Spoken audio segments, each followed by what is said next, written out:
Hi, I'm Max Dalton, and in this video, I'm going to talk about questions a project manager should ask when starting a new project.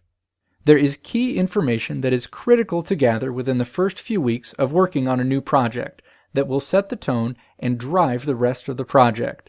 Important elements to pull together include why the business is moving forward with this project, who the point person is for the entire project, whether the target due date is a hard line in the sand, what are the criteria for project success, and more.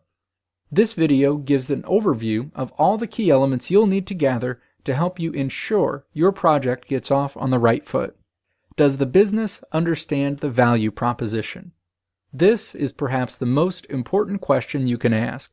The decision around whether or not proposed work gets turned into a formal project should be largely based off of the business case, which should contain the value proposition associated with this work.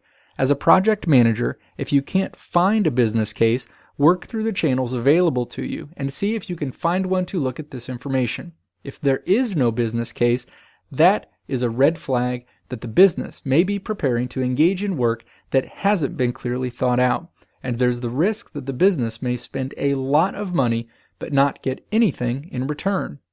Before you move forward with the project, it's your job to raise the red flag to the necessary parties and work to build a business case and associated value proposition if one does not already exist. You want to make sure everyone is clear about what the case is before moving forward with the project.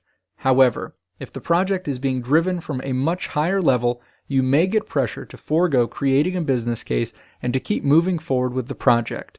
This is a business decision, and as long as you have it documented that you did try to create a business case, you should have your bases covered in the event the project becomes a money pit and the C-suite starts asking why the business is even running that project in the first place. Is there an executive project sponsor? It is mission critical to make sure before the project starts that you know who the high-level direction for a project will come from. If you're working on a project where there are a lot of senior people involved, any one of them can start acting like they're running the show when that isn't really the case. There should always be an executive sponsor who supplies guidance, governance, and leadership at a higher level, and that's where marching orders should come from. This person will be critical in determining what the project requirements ultimately are and will also be someone the project manager can lean on to pull other senior leaders back in line and break down barriers to help keep things moving forward. Has the business run a similar project?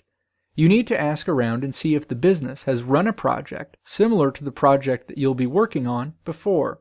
If the business has run a similar project, you may be able to dig up all of the documents and artifacts associated with that project and leverage that information for your project. For example, if there's a document reflecting on the lessons learned, you could work to avoid some of the mistakes that plagued that project. Additionally, you could look at some of the risks the project team documented throughout the project and see if those are legitimate threats to your project. Also, you could look at the members of the project team to see if there are people who are still with the company that you could explore pulling into your project. Even if you can't pull those people into your project, you should be able to reach out and have a conversation with them about the similar project they worked on. Is there a date by which the project must be done? Sometimes, the deadline that gets put forward for a project at the beginning is a soft date, and there's no real impact if that date slips. However, if the target date that's been put forward for your project is a hard date, the date is inflexible, and there is no room for slippage, you need to know that. Knowing that the date is inflexible should drive you to fully analyze the work that needs to be done and be very realistic and honest in the schedule that you build. Additionally, if after building up an honest schedule, you feel like there's the risk that the project may not complete on that date, you can have a conversation with the business owner at the beginning of the project, rather than further down the line, about reducing the scope of the project. What will define project success?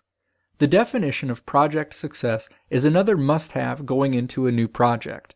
This information is something you should be able to derive after looking at the value proposition in the business case. For example, if you're working as a project manager for a cable company and the value proposition associated with this project is that you will see a 10% bump in subscribers over the course of a year, then you should consider defining success as seeing a 10% bump in subscribers 1 year after the project completes. It's good to have at least 2 to 3 metrics you can use to measure project success.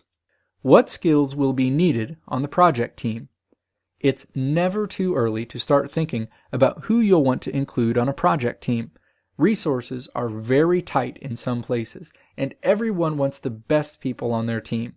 As a result, it's important to start building a list of skill sets you'd like to see in your team members, so you can start identifying the people you'll want to pull into the project, checking their availability, and potentially laying claim to them over the duration where you feel like you'll need them on your project.